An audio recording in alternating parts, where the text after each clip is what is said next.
Okay, actually this is kind of cool because this is the book I've been using all month as inspiration. So I just picked page 109 from Treat Yourself to Life. This is written by Raymond Charles Barker, one of the great ministers of our movement. He's since passed, but he was the minister in New York for many years, and one of our best writers. So he said, you are in a universe that is eternal, so you might as well adjust to it right now. You need not worry about the end of the world. You need not fear the insecurity of the future. You need not fear disease or death. You are alive, and the universe is alive. You always have been alive, and the universe has always been alive. You always will be alive somewhere, and the universe will always be at that point where you are. You are in this infinite system, and it is moving under a law of good and an impulse of right action. It moves under a creative law of production. The universe will continue whether you fear or do not fear, whether you have faith or do not have faith. The universe is eternity and infinity. Either flow with it, with the faith, I shall not be afraid, for within me is the action of God, or you go against it and say, world conditions are terrible. You can live in either world you select. You alone can decide the world in which you are going to live, because it is your world. It is made up on the conclusions of your consciousness. Why not live it in faith? The master teacher said, he that sent me is with me. The mind which sent you is with you. The intelligence which produced your body is still operating through it as life and health. The intelligence of the universe is the intelligence of your business, and it can prosper it. The intelligence which created this orderly cosmic system is the order and harmony of your life if you live in it and in accordance with it.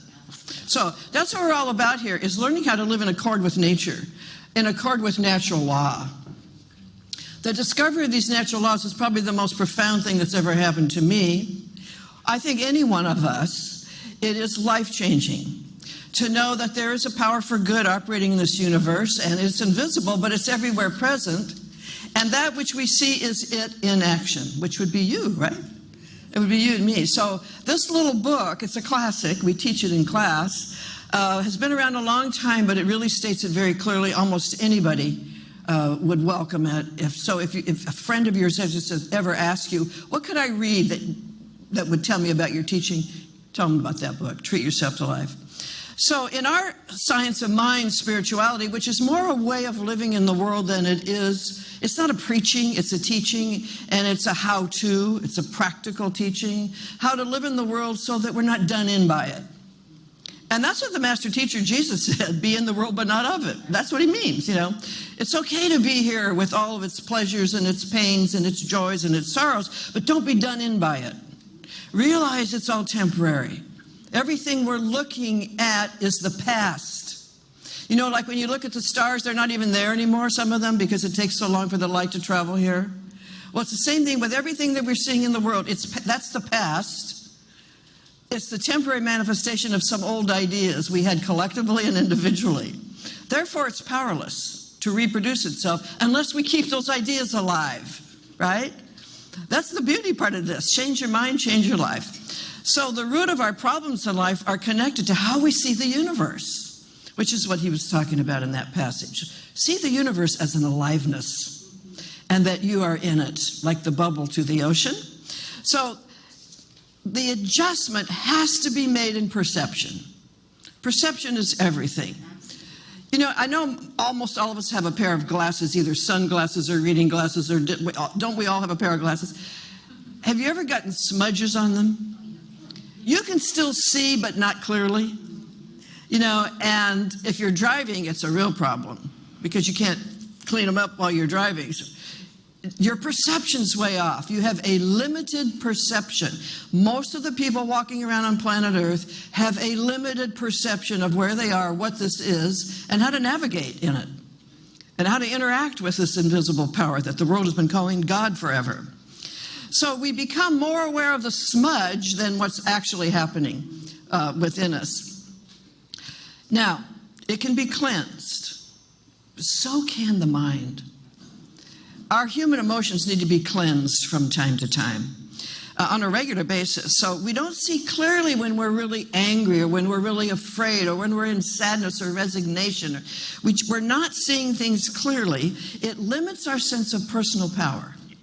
And so we have a limited perception. But we can become quite attached to those limited perceptions, right? Emmett Fox said, listen to yourself defend your limitation. You just don't understand. There's no way this can happen, right? And you're right. It won't happen for you. So here's another one. People say, I'm sorry, it's just the way I feel. Or they'll say, I can't help the way I feel. Yes, you can. The way you feel is the outermost of a belief.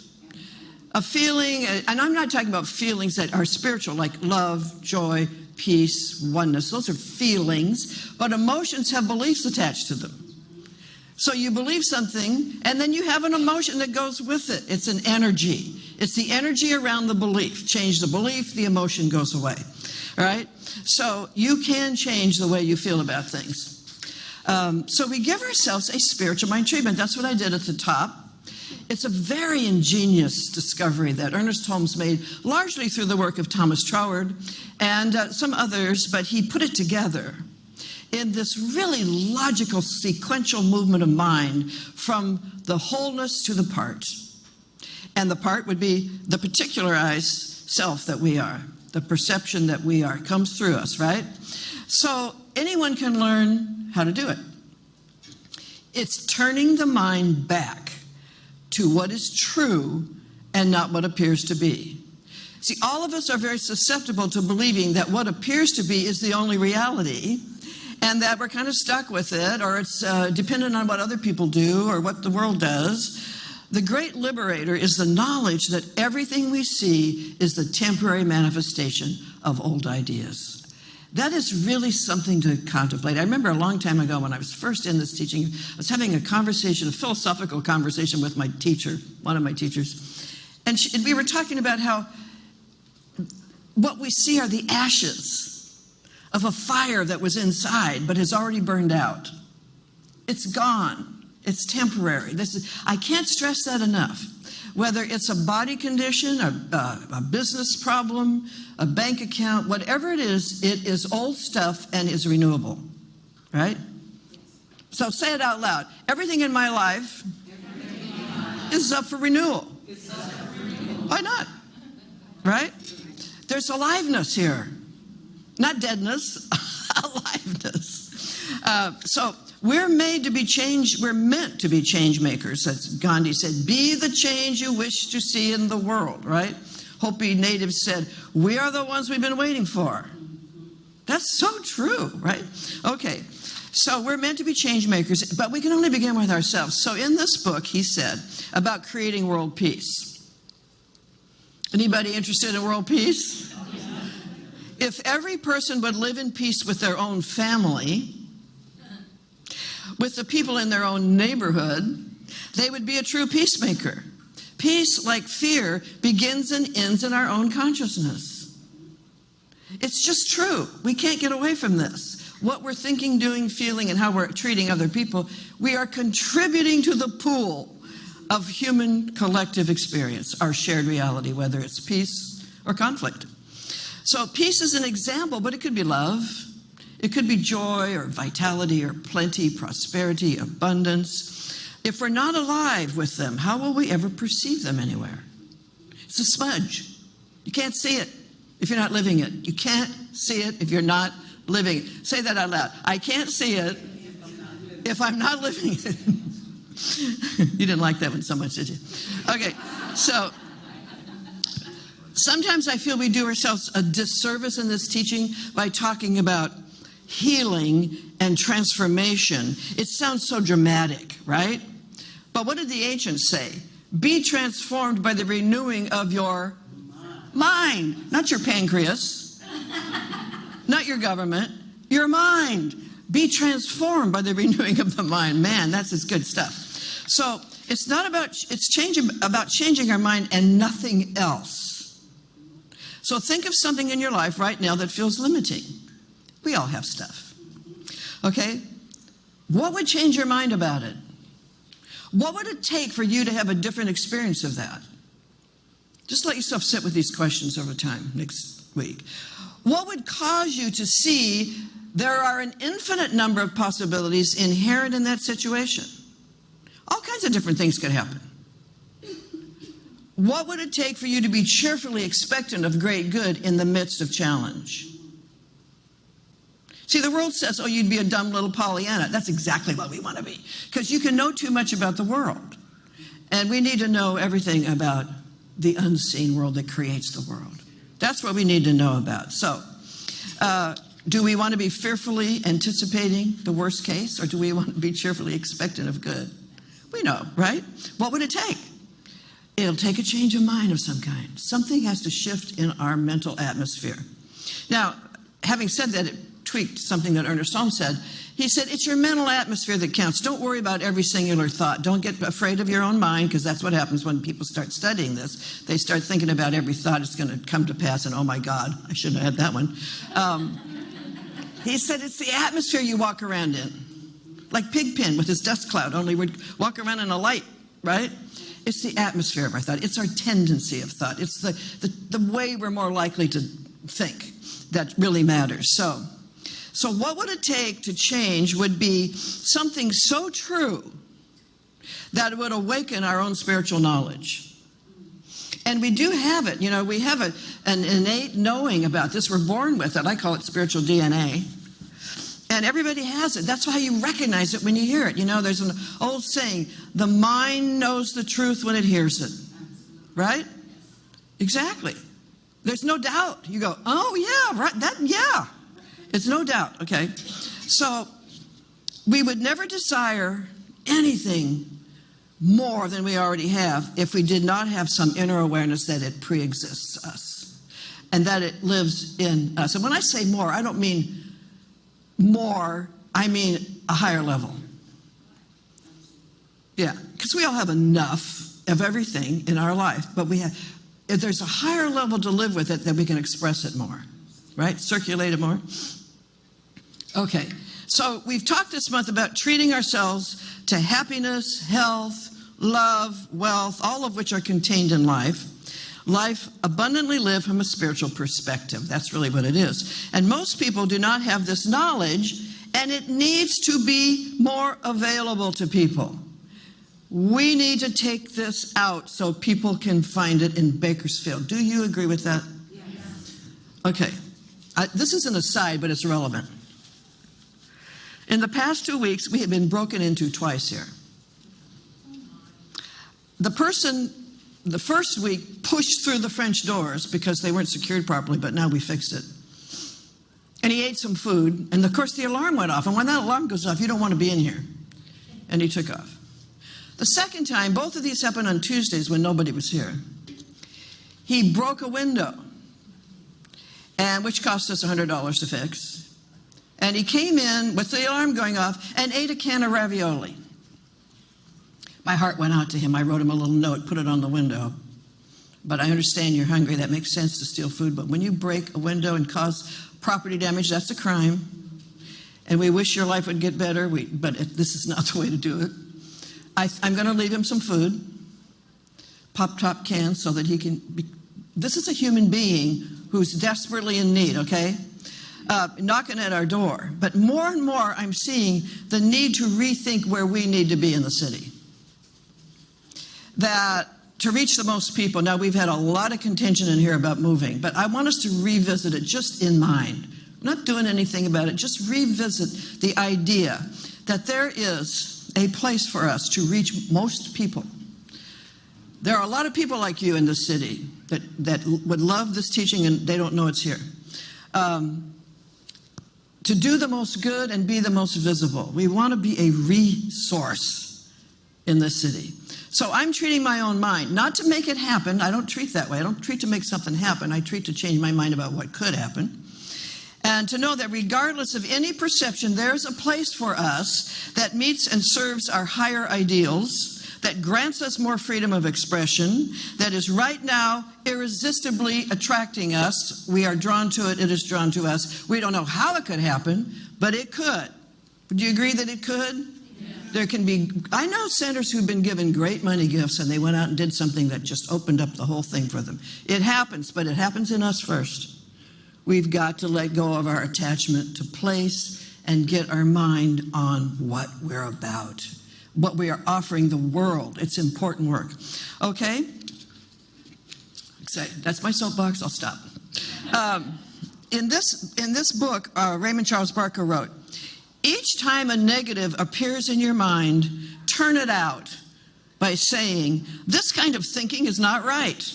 I am not going to indulge in it. I declare a positive. I have faith in God's universe. And then he goes on to say, whatever pattern in my subconscious, and that's where this repository is the subconscious mind. Whatever pattern in my subconscious is causing me to have this sense of fear and frustration, I now erase by this word of truth which I am declaring. I establish in its place the opposite, which is a sense of security and order. And I say, you can negate the negation.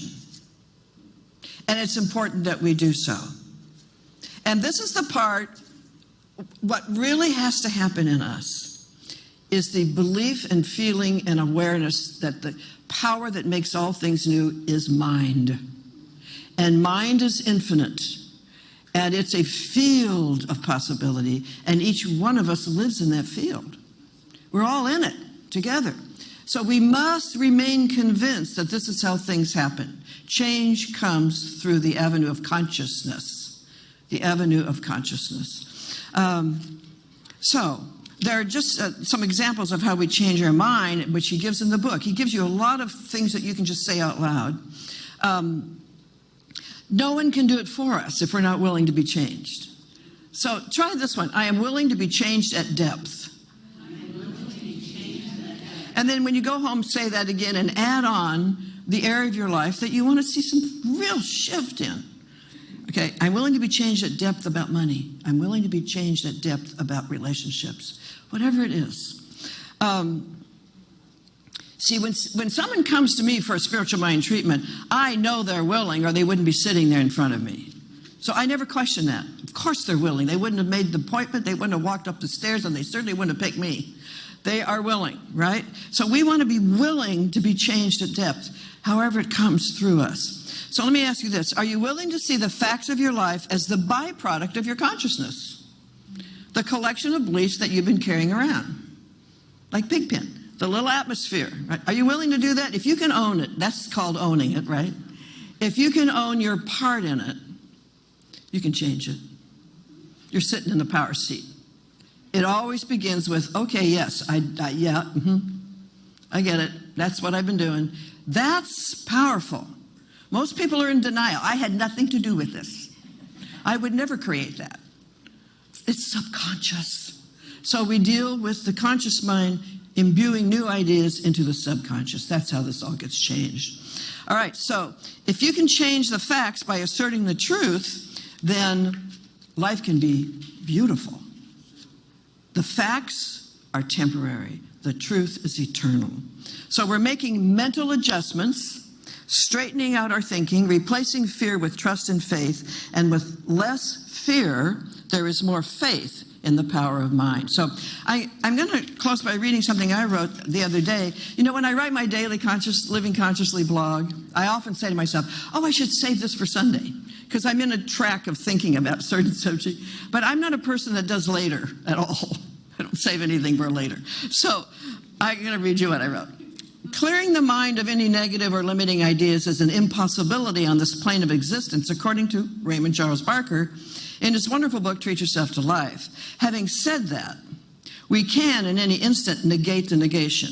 Our spiritual practice is a moment-by-moment experience. It is a moment-by-moment awareness. Keeping the mind focused in cheerful expectation is not something we take care of later.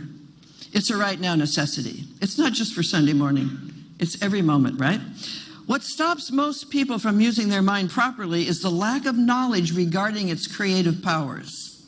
Once we accept that our thoughts elicit a response from invisible intelligence and tend to become seen and experienced, we will take steps to keep our attention stayed on the good, the true, and the beautiful, ancient wisdom. Our subconscious is a repository of memories and beliefs. They have no more power to reproduce themselves than we give them. Spiritual mind treatment is how we obliterate those old ideas forever. Best thing I ever discovered, spiritual mind treatment. We do it by replacing them with new thoughts. Like changing the oil in your car. Once we open up our mind and begin to pour in the positive and cheerful ideas, the spiritual truth, the old ones dissolve. They fall away. Like the crankcase in our car. The new pushes out the old and we are filled with healthier thoughts. It is a daily activity as important as brushing our teeth. Meditation helps us relax the subconscious mind so it is more amenable to suggestion. It is already highly amenable to suggestion, but we make it even more so by relaxing it. All the tools we need to recreate our reality are ours to use. If we are not using them, we are making life harder than it needs to be. Let's don't do that anymore. All right, let's do it again. Let's go within. As we recognize once again the power and presence of Spirit right here where we are, this invisible something that has created the universe out of itself by becoming the universe and everything in it. The world calls it God, and that's just fine. We call it Spirit, universal mind, the absolute, universal consciousness. It has made you out of itself by becoming you. And we extend that activity. We become the thing we desire by knowing it is true in us now before we see it out there. So today I am knowing for each and every one of us that we become more love than we ever have been before. We activate it inside ourselves and we let it have its way with us because love can produce the most glorious circumstances. Not just romance, not just relationship, but our relationship to the planet, to people we've never met, our relationship to the universe, to possibility, to potential. Let's awaken to who we are and stop describing ourselves as anything less than Spirit expressing as an individualized version of itself. Just for the joy of it, just for the fun of it, just because it's its nature to do so, the unseen must become seen. That is the great Big Bang. That is what happens. When an idea becomes so alive, it erupts into visibility. You can't stop it. So let's work with ideas. Let's work with our mind. Let's know my mind is precious. It is the way in for God to experience this dimension. My mind is the vehicle through which all good comes. I am the way that peace happens, that love happens, that joy is possible. I am. And this is not ego, this is the self talking. So with great cheerful anticipation for what lies before us, we know that nothing is as great as what lies within us, as Emerson said. And with deep sense of, wow, what could be? I'm willing to see where life can take me when I'm willing to participate on a higher level. And I know that's true for all of you here. I know it's true for the world. Let's make it happen together. Let's expand, let's grow, let's become. But first, let's be grateful. And let's be certain that we are the ones we've been waiting for. Beginning right now, we let it be, and so it is.